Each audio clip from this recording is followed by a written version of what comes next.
বাড়ির বাইরেও যাওয়ার জো নেই।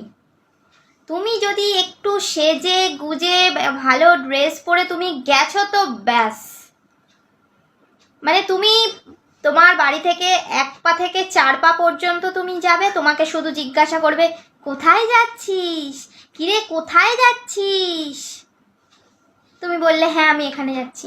আবার তোমাকে বলবে যে কি করতে যাচ্ছিস, কে কে যাচ্ছিস, কেন যাচ্ছিস, কি জন্য যাচ্ছিস, কাদের সঙ্গে যাচ্ছিস, মানে তোমাকে জিজ্ঞাসা করবে যে কি কারণ, কে কে যাচ্ছে, কেন যাচ্ছে, সব বৃত্তান্ত। আর তোমাকে একদম ধরে ধরে জিজ্ঞাসা করো, তুমি যতই মানে তাড়াহুড়োতে থাকো না কেন, তুমি তাড়াহুড়োতে তুমি মানে চলে যাও না কেন, হ্যাঁ আমি এখানে যাচ্ছি, তবুও তোমাকে ধরে ধরে জিজ্ঞাসা করবে যে কিরে কোথায় যাচ্ছিস, কোথায় যাচ্ছিস, কেন যাচ্ছিস, ও কি জন্য যাচ্ছিস, ব্যাস।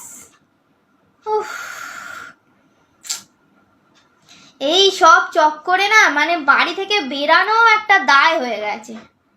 মানে তুমি বেরোতে পারবে না বাড়ি থেকে, তোমার সেখানেও তোমার শান্তি নেই।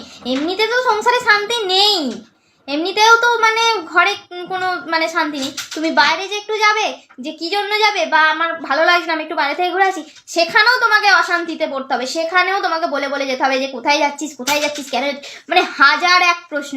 আরে বাবা কেন এত প্রশ্ন? আর তারা যখন কোথাও যাচ্ছে তুমি জিজ্ঞাসা করবে, এমন ভাবে রাস্তা দিয়ে যাবে যেন চেনেই না, মানে জীবনে কোনোদিন দেখেইনি কে তুমি।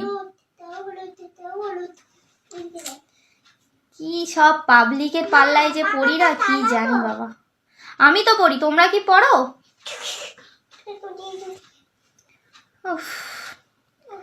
জীবনে শান্তি বলে নেই।